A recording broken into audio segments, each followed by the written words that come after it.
மாடு பூச்சி மற்றும் நோய் சம்பந்தமாக உங்களுக்கு ஏதாவது சந்தேகம் இருந்தால் கூட நீங்கள் சார் கேளுங்க. சாரோட பேர் காமராஜர். சார் வந்துட்டு நம்ம மயிலம் ரட்டை கிராமத்துக்குலாம் வந்துட்டு பயிற்சி கொடுத்துருக்காரு. சரிங்களா? பயன்படுத்திக்கணும் அப்படின்னு சொல்லிட்டு கேட்டுக்கிறேன். ஏதாவது சந்தேகம் இருந்தாலும் நீங்கள் சார்கிட்ட கேளுங்க. சரிங்களா? விழுப்புரம் மாவட்ட கிராம விவசாய மக்களுக்கு என்னுடைய மதிய வணக்கம்.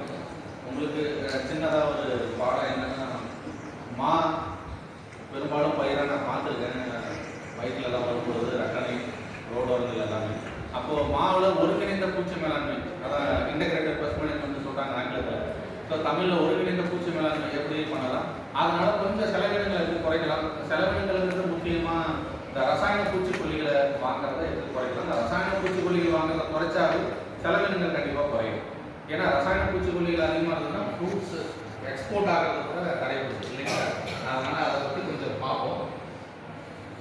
பொதுவாக மாமரத்தை காட்டுற ஒரு 5 முக்கியமான பூச்சி அப்படின்னு பார்த்தீங்கன்னா, பட்டுப்பூச்சி, ஆங்கிலத்தில் ஹாப்பர்னு சொல்லுவாங்க. ரெண்டாவது மாவு பூச்சி இல்லை கள்ளிப்பூச்சின்னு சொல்லுவாங்க. 2 பேர் இருக்குது. ஒவ்வொரு மாவட்டத்துலேயும் வட்டார சொல் வழக்குன்னு சொல்லுவாங்க. இப்போ தருமபுரியில் ஒரு மாதிரி சொல்லுவாங்க, விழுப்புரத்தில் ஒரு மாதிரி சொல்லலாம், கடலூரில் ஒரு மாதிரி சொல்லலாம். ஸோ மாவு பூச்சிங்கிறது பொதுவான ஒரு பேர், மாவு பூச்சி. ஆங்கிலத்தில் மேலிப்பூர்னு சொல்கிறாங்க. 3வது முக்கியமாக படகி, ஃப்ரூட் ஃப்ளை அப்படின்னு சொல்கிறோம். 4வது வந்து பார்த்தீங்கன்னா மாங்கொட்டையில் இருக்கக்கூடிய ஒரு கூன் வண்டு, மாங்கொட்டைன்னு